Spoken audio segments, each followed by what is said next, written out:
جی جی ماشاء اللہ. بسم اللہ الرحمن الرحیم. شاباش. جی شوکت صاحب.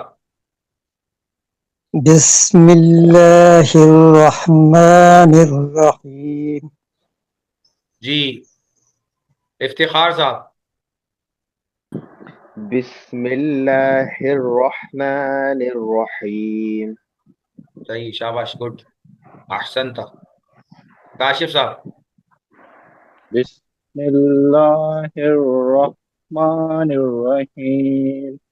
ہاں رحیم. اب دیکھیں یہاں پر جو ہے نا ویکنیس ہے، کمزوری ہے. ٹھیک ہے، تو آپ نے خوب کوشش کرنی ہے، مشق کرنی ہے اس کی. رحمن الرحیم. یہاں انگلی رکھا کریں، یہاں جہاں یہ ہڈی ہے نا. الرحمن الرحیم. ہاں اب دیکھیں یہ اب دوسری مرتبہ یہ جو آپ نے پڑھا نا، یہ فرسٹ ٹائم سے بہتر ہوا ہے. کیا کرنا ہے، ادھر یہ جو انگلی ہے نا، یہ انگلی رکھنی ہے یہاں پر، یہ جہاں پر ابری ہوئی ہڈی ہوتی ہے درمیان میں حلق گردن کے، وہاں پر رکھ کے، اور پھر وہاں سے آپ نے دیکھ رہے ہیں. زور لگانا ہے، زور. رحمن الرحیم. جی جی ام شرجیل صاحبہ. بسم اللہ الرحمن الرحیم.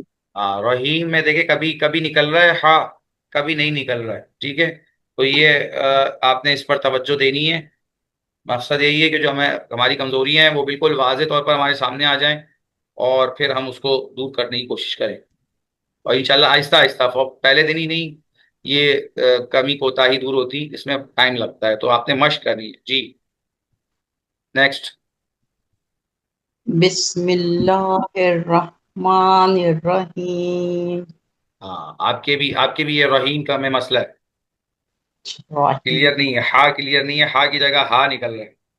یہ ہے ذرا مشکل ہے. زیر ہا، ہا ویسے زبر میں آسان ہے پڑھنا، زیر کے ساتھ ہا کو پڑھنا مشکل ہے. اس کے لیے وہی پریکٹس کی ضرورت ہے. جی نیکسٹ. بسم اللہ الرحمن الرحیم. ٹھیک ہے شاباش صحیح. اچھا جی، تو میرا خیال ہے بس آج یہیں پر بس کرتے ہیں. اعوذ باللہ بھی ہو گئی اور بسم اللہ بھی ہو گئی. اعوذ باللہ من الشیطان الرجیم.